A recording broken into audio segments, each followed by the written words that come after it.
At the creation of the world, God's intention wasn't just to have a playing field where he could practice his artistic prowess, forming creatures from nothingness, define basic laws that form the pillars of science.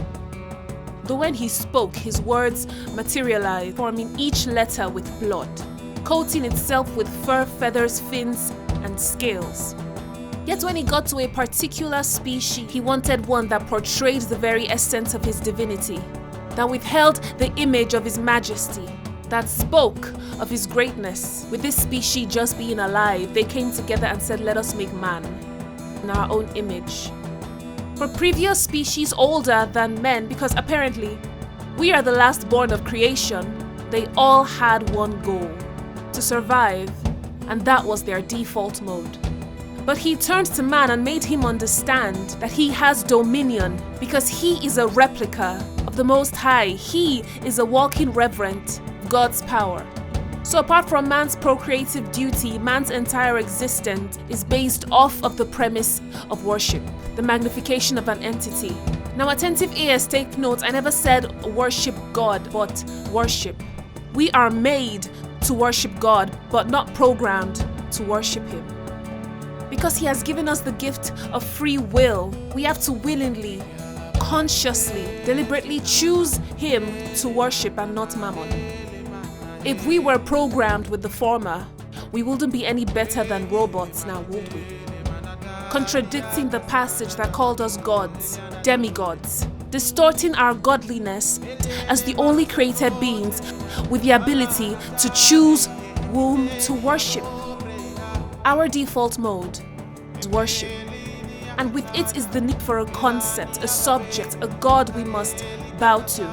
Thus the reason why the itchy ears and the hands of the Israelites could not bear to wait on the stammerer Moses any longer. They had to gather their gifted golds from Egypt and ignite a God to worship, swearing their entirety to a God made with their hands. Their choice was clear, till the rod and the staff turned them from the broad way to the narrow.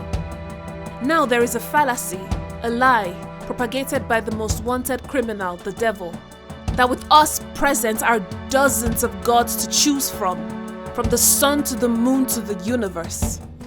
But make no mistake, you have just two. And for those who fall into this fallacy, if God, Jesus, is not on your pedestal, there will be an inevitable rape of your worship. Placed before you will be gods your mind will refuse to tell you that you're becoming a slave to, until you're finally subjected beneath it. And at the end of the road, at the gate of your eternity, what you thought was harmless, but you treasured with all your heart, unconsciously worshipping it, will unveil itself to be mammon.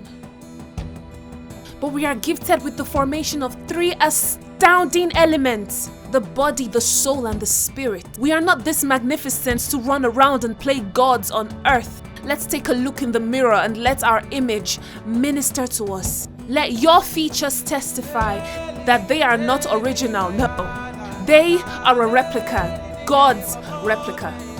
Your physique is given to you for the sole purpose of gratifying him. You think these hands are just for your pleasure. They are to be used for his exaltation. This mind must think up new ways of magnifying his kingdom. He hasn't given us access to the most intelligent machine, our brains, just so it could be used to abbreviate long words. So much investment into one mind wasted in death when all we had to do was just to think. The Bible says how beautiful are the feet of those that preach the gospel. Well, if those feet could stop standing on one spot and start walking, here is my contribution to the dictionary. Your worship is synonymous to your life because your life is your worship. Your existence is your worship. It doesn't begin with your morning devotion. It doesn't end with the grace in church service. It begins with the affirmation of your gender at birth to the inhalation of your final breath at death.